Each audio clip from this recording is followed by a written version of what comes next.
बिस्मिल्लाहिर्रहमानिर्रहीम। अस्सलाम वालेकुम students, welcome back to my channel all about maths with Sahar. आज की वीडियो क्लास 6 के लिए है। चैप्टर 7 है financial arithmetic and exercise 7C है। तो क्वेश्चन हम इसका फर्स्ट स्टार्ट करते हैं। इससे पहले अगर आपने अभी तक मेरे चैनल को सब्सक्राइब नहीं किया तो सब्सक्राइब करें और साथ ही बेल नोटिफिकेशन को भी ऑन कर लें। तो अगर आप मेरी पेड ऑनलाइन क्लास लेना चाहते हैं तो आप मुझे इंस्टाग्राम पे मैसेज कर सकते हैं और फुल डिटेल जान सकते हैं, ठीक है। तो उसका जो लिंक है वो डिस्क्रिप्शन में भी मैंने ऐड कर दिया इंस्टाग्राम का, और आपको ऊपर स्क्रीन में भी शो हो रहा होगा मेरी आईडी, ठीक है। तो आप जाके जो है वो मुझे डीएम कर सकते हैं। तो क्वेश्चन हम 1 स्टार्ट करते हैं, जिसमें बेसिकली ना फाइनेंशियल अरिथमेटिक है, यानी कि हमने कुछ वर्ड प्रॉब्लम पढ़नी है। जैसे हम पढ़ लेते हैं, an article is bought for ₹300, यानी कि कोई आर्टिकल है, कोई चीज़ है जिसको बॉट यानी कि खरीदा गया ₹300 में, एंड सोल्ड इट फॉर ₹315, यानी कि उसकी जो कॉस्ट प्राइस, अब जो खरीदना होता है यानी कि जिस पैसों पे हमने खरीदा, जिस प्राइस पे हमने खरीदा उसे बोलते हैं कॉस्ट प्राइस, ठीक है। और जिस प्राइस पे हम उस चीज को सेल करते हैं वो सेलिंग प्राइस होती है, ठीक है। तो ये हो गई कॉस्ट प्राइस, क्योंकि हमने बहुत खरीदा है उसे ₹300 में, तो ये उसकी हो गई कॉस्ट प्राइस, ठीक है। कॉस्ट प्राइस यानी कि जिस प्राइस पे इसको लिया गया। एंड सोल्ड इट फॉर ₹315, और उसको सेल किया गया है 315। तो हमें वैसे भी अंदाजा हो रहा है कि लिया हमने कम प्राइस में और बेचा उसे ज्यादा प्राइस में। फाइंड द प्रॉफिट, तो हमने प्रॉफिट फाइंड करना है, एंड प्रॉफिट परसेंट। अब प्रॉफिट कैसे होता है, जब हमारे पास ये जो सेलिंग प्राइस है, जिस प्राइस पे हम बेचते हैं वो ज्यादा हो कॉस्ट प्राइस से, तो ऑब्वियसली प्रॉफिट होता है। तो मैं यहाँ पे सारी जो गिवन चीजें हैं वो लिखने लगी हूँ। गिवन डाटा लिखेंगे अब हम। गिवन डाटा में सबसे पहले क्या चीज है, बॉट फॉर ₹300। तो इसे जैसे मैंने आपको बताया कि ये कॉस्ट प्राइस होती है, तो सिंपल आपने कॉस्ट प्राइस लिखना है। आप इनको शॉर्ट फॉर्म में लिख सकते हैं, जैसे C और P। Cost price is equal 300 है। फिर सोल्ड फॉर यानी कि सेलिंग प्राइस, इसकी शॉर्ट फॉर्म जो है वो SP होगी। सेलिंग प्राइस कितनी है, 315। Find the profit and profit percent. अब यहाँ पे एग्जैक्टली बता दिया हुआ है कि प्रॉफिट फाइंड करना है, लेकिन हमें वैसे भी पता होना चाहिए कि जब हमारे पास SP ग्रेटर देन होता है CP से तो प्रॉफिट होता है, ठीक है। अगर ये चीज़ें ना बताई हों तो ये चीज़ आपने यहाँ पे लिख के और बताना है कि प्रॉफिट हुआ है कि लॉस हुआ है। तो सिंपल यहाँ पे प्रॉफिट परसेंट फाइंड करना है, एक तो प्रॉफिट फाइंड करना है और एक प्रॉफिट परसेंट। सबसे पहले हमने प्रॉफिट फाइंड करना है। तो प्रॉफिट का फॉर्मूला होता है, देखिए हमने प्रॉफिट फाइंड करना है ना, तो जो सेलिंग प्राइस जो ग्रेटर है, जो ग्रेटर है ना, सेलिंग प्राइस ग्रेटर है ना, यहाँ पे ये ग्रेटर है सेलिंग प्राइस। तो सेलिंग प्राइस में से जब मैं CP को माइनस कर दूंगी कॉस्ट प्राइस को, तो ऑटोमेटिकली प्रॉफिट आ जाएगा, और प्रॉफिट का पता चल जाएगा कि कितनी वैल्यू, कितनी प्राइस है प्रॉफिट की। तो सिंपल मैं यहाँ लिख रही हूँ, profit is equal selling price minus cost price. Profit लिखा, ये आपने ना फॉर्मूला याद रखना है, ठीक है। वैसे भी आपको प्रॉफिट का पता होना चाहिए कि प्रॉफिट कैसे आता है। जब हम ऐसी चीज को सेल करते हैं जिसको हमने कम प्राइस पे लिया हो, ठीक है, कॉस्ट प्राइस यानी कि उसको कम प्राइस में लिया हो और ज्यादा में बेचा हो, तो प्रॉफिट तभी होता है ना। तो ये चीज आपने याद रखनी है। तो profit is equal selling price minus cost price. आप इनकी जगह जो है ना इनकी शॉर्ट फॉर्म भी लिख सकते हैं। तो सेलिंग प्राइस कितनी थी, 315, माइनस कॉस्ट प्राइस कितनी थी, 300।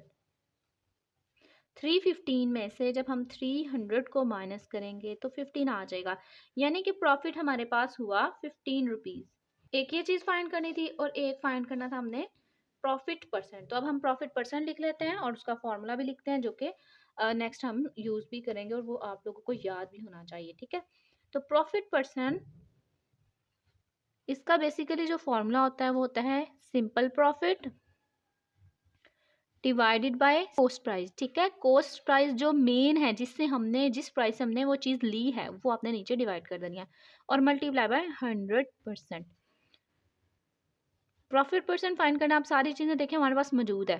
प्रॉफिट है यस ₹15, और कॉस्ट प्राइस कितनी है 300, मल्टीप्लाई बाय 100%। रुपीज़ से कट जाएगा, एक ज़ीरो के साथ, दूसरा ज़ीरो के साथ, अब आपने ये देखना है कि कटिंग कैसे करनी है। आपको ये तो पता है ना कटिंग हम किस तरीके से करते हैं, ऊपर नीचे या जो है वो ऊपर नीचे अगर कोई भी एक्स्ट्रा चीज़ वैल्यू है उसके साथ। और मल्टीप्लिकेशन अगर करनी हो तो हम सीधे-सीधे वैल्यू को कर देंगे, यानी कि ऊपर वाली वैल्यू को ऊपर वाली की वैल्यू के साथ और नीचे वाली को नीचे वाले के साथ। ठीक है? तो मैंने 0 जो है वो दोनों कट कर दिए। बाकी हमारे पास बचा 15/3, लेकिन ये परसेंट ये भी तो मौजूद है ना, इस परसेंट को भी हम साथ लिखते जाएँगे। अब चाहो तो आप ना यहाँ पे 1 भी लिख लो, बाद में हम इसको सॉल्व कर लेते हैं। 3 1 3, 3 5 15, तो 5 1 5, तो 5% जो है ना उसको प्रॉफिट हुआ है।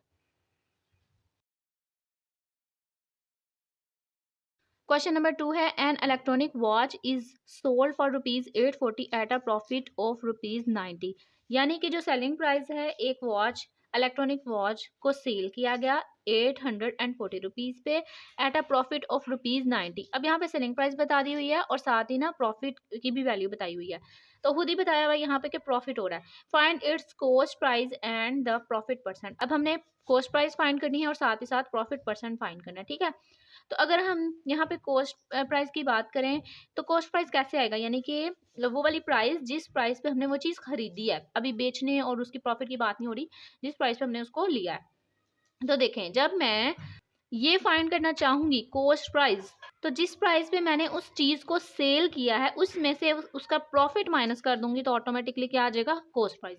आप ये भी याद रख सकते हैं, नहीं तो आप सिंपल क्या करें, यहाँ से आप ड्राइव करें फॉर्मूला को, profit is equal selling price minus cost price है ना, तो प्रॉफिट भी हो रहा है, सेलिंग प्राइस भी है हमारे पास, कॉस्ट प्राइस फाइंड करनी है, तो उसके लिए आपने क्या करना है, कॉस्ट प्राइस चाहिए तो कॉस्ट प्राइस यहाँ पे माइनस, हमें माइनस नहीं चाहिए, हमें पॉजिटिव चाहिए, तो ये यहाँ पे आके क्या हो जाएगी प्लस, और प्रॉफिट यहाँ प्लस हो रहा है साइड पे आके माइनस। जैसे कि मैंने आपको बताया कि सेलिंग प्राइस में से जब आप प्रॉफिट को माइनस कर देते हैं तो ऑटोमेटिकली आपकी क्या आ जाती है, कॉस्ट प्राइस आ जाती है। ठीक है?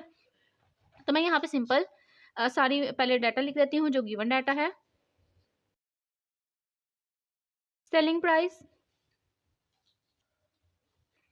SP इज इक्वल 840, प्रॉफिट 90, और फाइंड क्या करना है हमने, कॉस्ट प्राइस और साथ में प्रॉफिट परसेंट।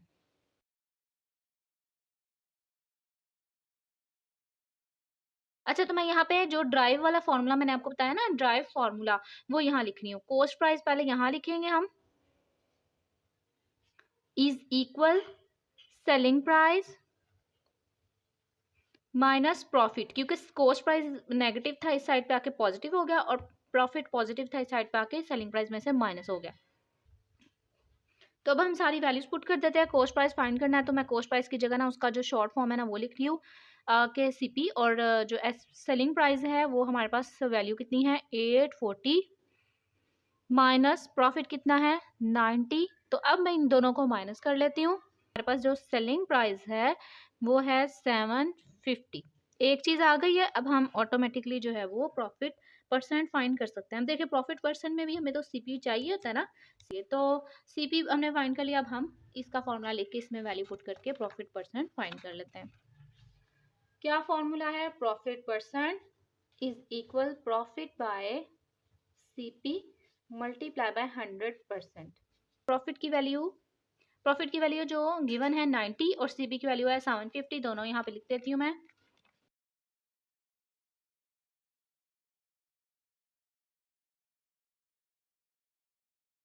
अच्छा, तो हम यहाँ पे सिंपल क्या कर लेते हैं, जो जीरो आपको दो नजर आ रहे हैं वो कट कर दें।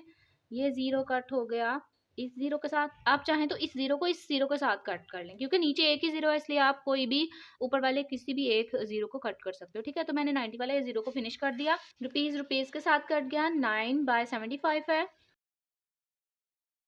अब हम कट कर लेते हैं, 3 पे कट हो सकता है, ये 3 3 ज़ा 9, 3 2 ज़ा 6, 1 कैरी, 3 5 ज़ा 15, तो 3/25 मल्टीप्लाई बाय 100%। अब 100 और 25 देखें, 3 और 25 जो है वो एक ही टेबल में नहीं आते, तो हम 100 और 25 की बात कर लेते हैं। 5 2 ज़ा 10, 5 पे आर है, 5 2 ज़ा 10 एंड 0 एज इट इज, 5 5 ज़ा 25, 3/5 मल्टीप्लाई बाय 20%।